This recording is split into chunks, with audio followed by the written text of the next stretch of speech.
So, everyone else has headed out to Vichy to go for a walk along the river. It is minus 1.5 degrees today, so it's very cold, but we still have some very excited doggies. Archie, Archie. There's Archie. Merlin. Mers. Mers. For a treat. Merlin. What's this? Mers. Merlin.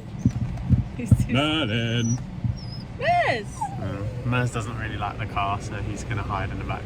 But let's go.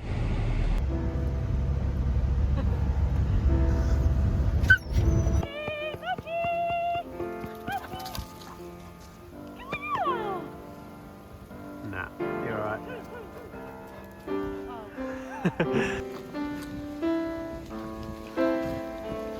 Found a stick on the ground and now I'm gonna use it. All this power that I found, gonna totally abuse it.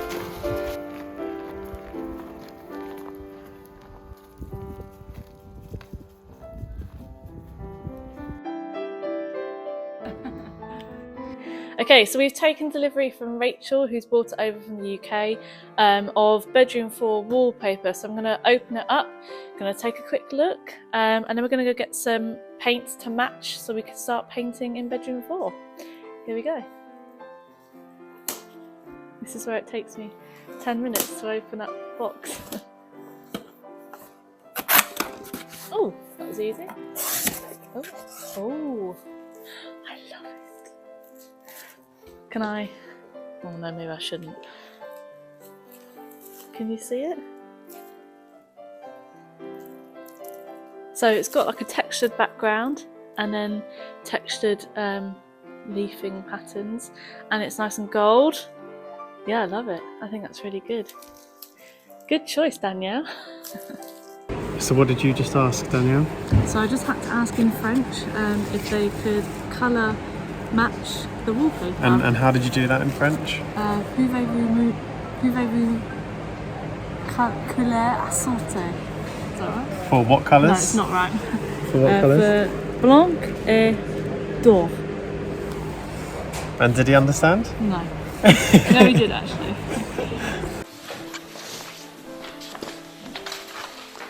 Hello, so it's Friday morning and we have brought the wallpaper, the gold and white wallpaper, up to bedroom 4. We've also used some of the Pelmic gold paint on this old bit of picture rail so that we can compare the golds on the wallpaper and the Pelmits without having to get up to the ceiling. And we've also colour matched the white from the wallpaper into our wall paint for the window wall to pop it up on the wall as well. And what we're going to plan to do now is get some window paint, window wall paint on the wall so we can hang a little bit of wallpaper up next to it along with the Pelmic gold, and then what we're going to look for is a nice colour that we can paint some of the woodwork with, so the skirting board and the bits of wood that go around the window that complements all of these colours. Right, let's go. Let's go. We have found our chosen wood colour and we've gone for brown bunny. We're not trying to match the golds, but it's a close enough colour that it complements. And this will obviously be on all of the woodwork and the metal in the room. So that is the wood around the windows, the wood around the edge of the windows, the picture rail and the skirting and all of the door frames and the radiators as well. It's a wood and metal paint, so we're going to do the radiators also. And yeah, we're really happy with this colour, so I think we're going to go buy a load of brown bunny. So it was about now in the video that I was planning on showing you a little bit of a time lapse of us painting the window wall with the new paint that we had just spent €100 on. But unfortunately, at some point on our journey back from Brico Dépôt to the chateau, the paint can decided to tip over in the back of the car and spill all 5 litres of metal and woodwork paint into the back of Dad's truck, which I can imagine, you can imagine, went down very well. In order to apologise for that little mishap, I'm going to share with you a short video of Dad and some of our friends and also French teachers, Berthold and Agnes, singing on the piano this week. King composing, hallelujah, hallelujah, hallelujah. And something touched me deep inside. Let the music die. And this is where you come in. So bye bye, Miss American Pie. Drop the sugar to the levee, let the levee was dry. Lord, Lord, drinking whiskey and rye, singing this will be the day that I die. This will be the day that I die.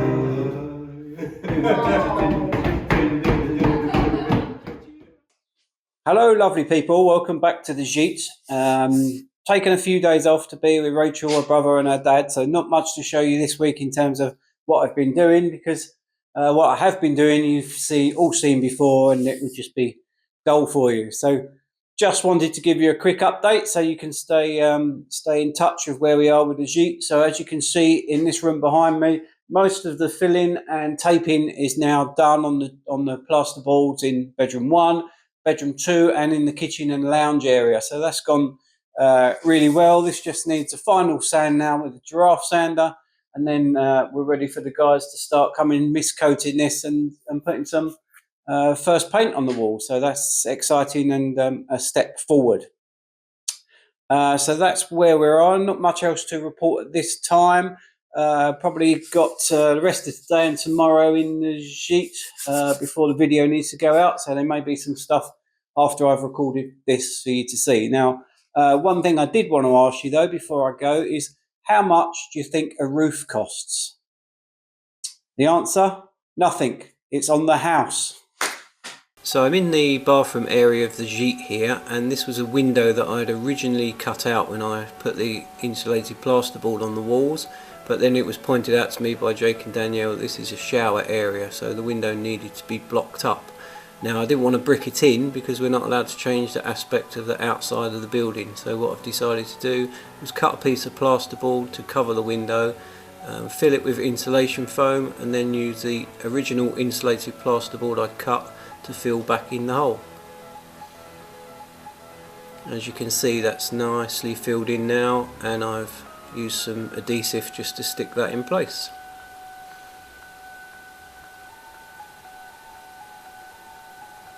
So the next job was to put up the wet board where the tiles are going to be around the shower area, and then turn my attention to putting up the last of the suspended ceiling timbers in the bathroom and toilet areas.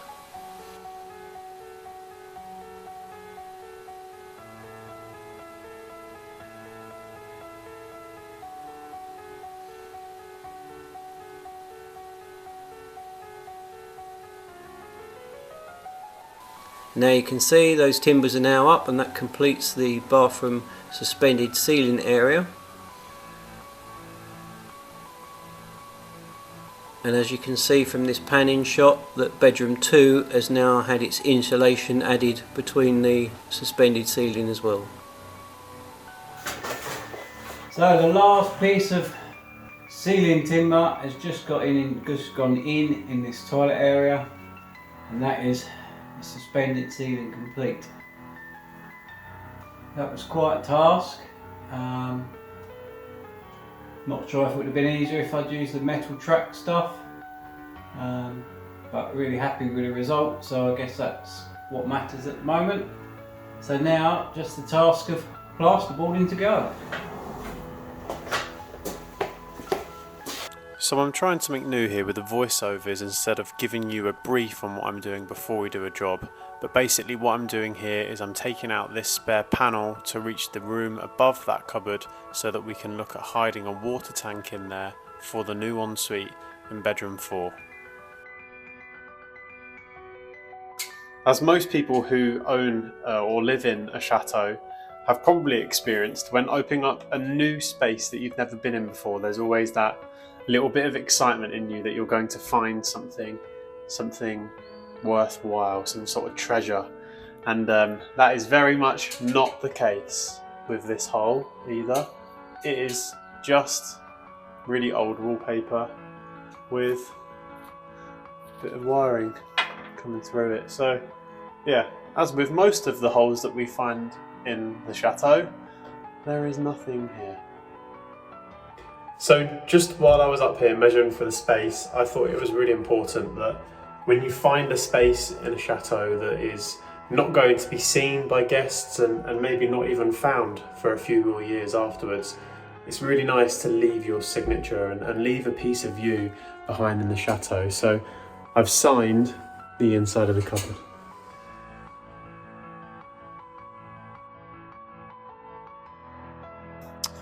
Right, so I've got an electrical job to do in bedroom 4's ensuite, and it involves some lighting. Now, you all know how much I love electric work. I've got a plug socket over here. A plug socket? That's how good I am. I've got an electrical light socket over on this wall and another light socket on this wall that both do the same light. So I'm going to get rid of one of them. The one that I'm going to start again because I am blabbering. Short and sweet. Short and sweet. Okay, so I'm in the bedroom 4 ensuite. I've got 2 light switches. I only need 1.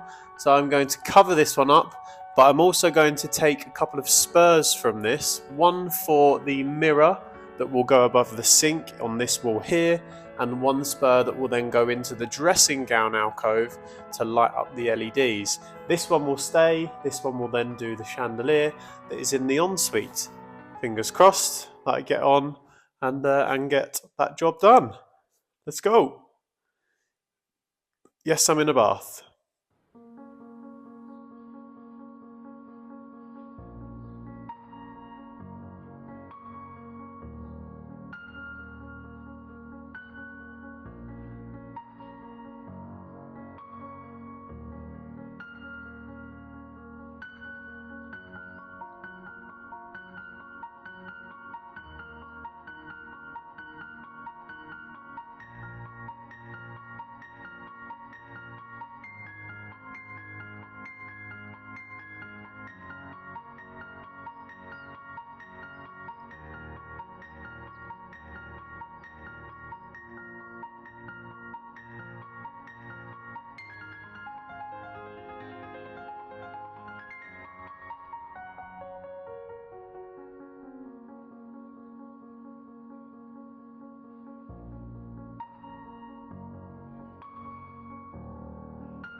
Hello, so we are in bedroom 4 and we have someone to introduce to you. This is... Oh, but you said this is Sacha, so... Do you want me to say this is Sacha? You said this is. Okay, No, go again. Hello, we are in bedroom 4 and we have someone to introduce to you. This is Sacha. Hello, my name is Sacha and I'm 14 years old and I come from Paris. Hello, my name is Sacha and I'm 14 years old and I come from Paris. There we go. So Sacha is here, just like Louis, to help us renovate the chateau and improve his English. And today we are getting in doing some jobs in the ensuite. So let's crack on. Crack on. Okay, so bedroom 4 is one of the most difficult ensuites that we've done yet, and the reason for that is because there is no existing water pipes or any drainage in this area of the house.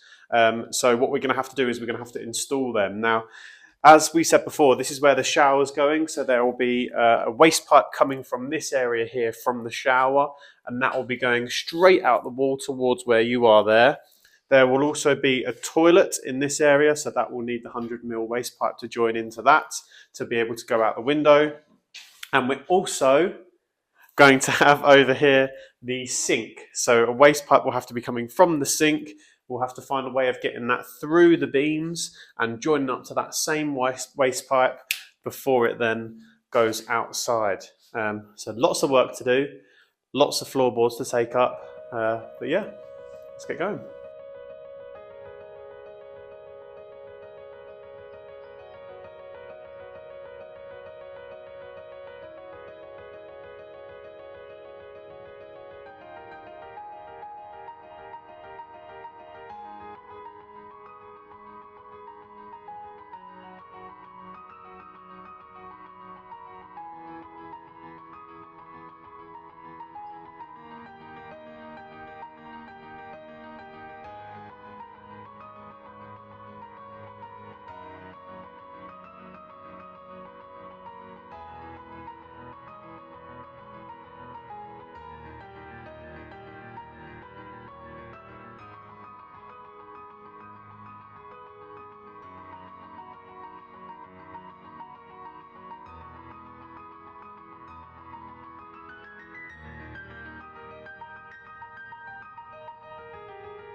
That's my floorboard.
So we're testing the grooves that we've cut into the beams. You can see here on the spirit level that it is leaning slightly that way, which is good for the waterfall. But just to make sure that that is correct, I have a bit of pipe here. I was struggling to pour water in the pipe until clever physician Sacha said, why don't you use your tape measure and use it as like a little slide.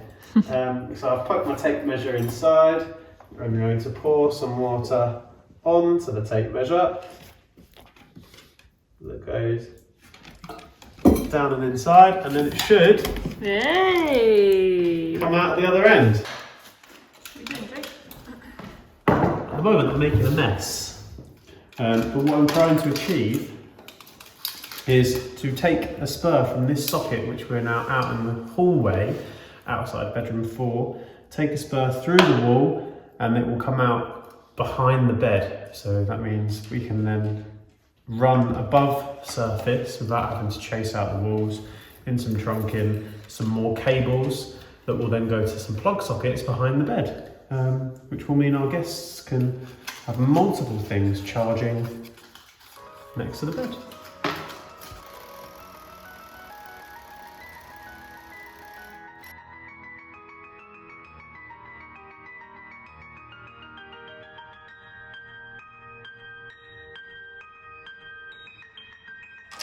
Oh, yeah! Hey! There you are. 6 inches. It's pretty normal, isn't it? Not that, not that, not that. Push that back in. I'm letting Sacha do it. Try it again. There's going to be 3 wires coming through. Okay, Mers, watch out. Come here. Merlin, out of the way. Yeah, go. No. He hasn't seen it yet. Yeah. Okay, he's got it. Now pull it out. That's it. Keep pulling. So now that we've got the wire through the wall, the plan is to run in some trunking just above the top of the skirting board to either side of the bed. Now some of you will be thinking, ugh, why are you running it in horrible plastic trunking?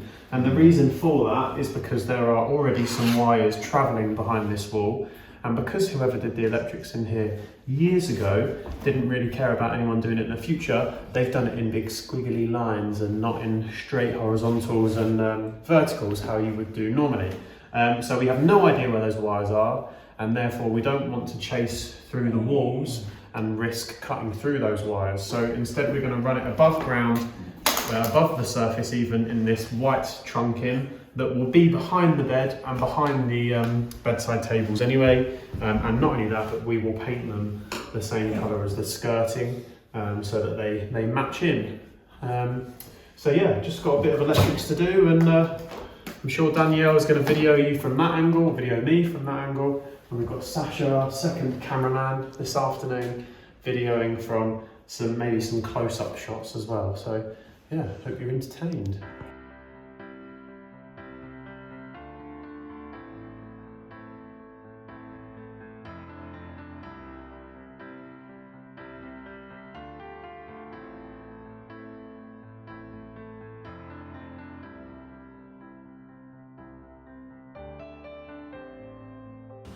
Hello, so the upholstery studio is once again temporarily open, and we've moved to a new location, the salon, because my normal upholstery studio is a little bit busy at the moment. So my next project, my next task is to make some draft excluders that look a little bit like this. They are to slip under the doorways to keep the draft coming in and out because it's a little bit chilly here. Now they're really simple and easy to make. All I'm using is some pipe insulation and some fabric to cover and poppers at the end, just to make sure that we can take them off and wash them in the future. So gonna make a couple today, see how I get on, and I'll show you the finished look. So I'm going to record exactly how I do this because I think it's really simple and easy thing to do at home yourselves, and we've also done it this way because it's a lot cheaper because we have quite a few doors in the chateau. So first thing I'm going to do is hem one end, straight stitch that so it's nice and neat. I'm then going to turn it inside out like so. I'm then going to straight stitch all the way across the length here and across the bottom. I'd then turn it inside out. Once it's inside out, I'd need to cut my pipe insulation to the length of the door. Once I've done that, I can slot the pipes into, it's basically like a pillow at that point, and then it just very, very easily slots under the door. So I'll show you how I do that.